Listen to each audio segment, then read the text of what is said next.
Maintenant, nous sommes dans la scène 3 et on doit savoir que scène 3 se passe à l'extérieur du château. Donc, c'est dans le jardin du château où il y a une petite fontaine. Dans cette scène, le chœur va nous parler seul.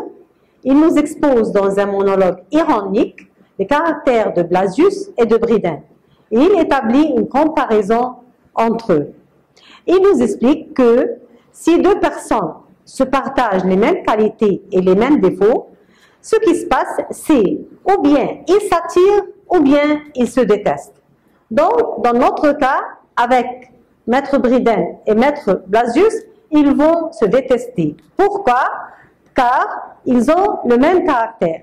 Tous les deux sont sots, gros d'abord, sots, gourmets, gourmands et impudents. Voilà, ça c'est Maître Blasius, comme on a déjà dit, et Maître Bryden. Ils se détestent.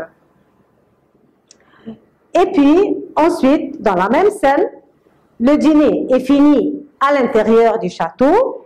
Donc, la compagnie va sortir dans le jardin pour se promener un peu.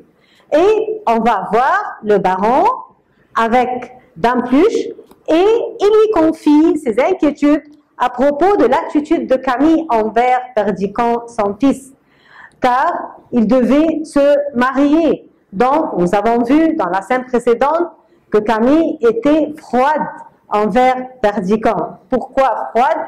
Car elle a refusé de l'embrasser à la demande de son oncle, le baron.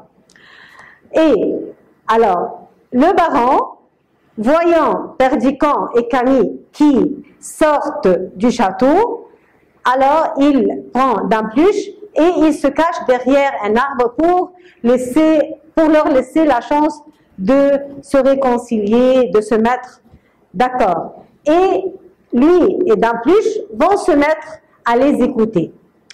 Donc ici, dans cette même scène, c'est la deuxième entrevue entre Camille et Perdiccas. Perdiccas ici essaye de rappeler à Camille les beaux souvenirs de leur enfance, mais elle refuse. Qu'est-ce qu'elle lui dit? Elle lui dit « Je ne suis pas assez jeune pour m'amuser de mes poupées, ni assez vieille pour parler de mon passé. » Bien. Alors, nous sentons qu'elle est froide. Elle ne répond pas aux tentatives de Perdiccas de s'approcher d'elle. Et puis, après ce qu'elle a dit, elle se dérobe et Perdiccas aussi sort du jardin et on a encore une fois le baron et Dame Pluche.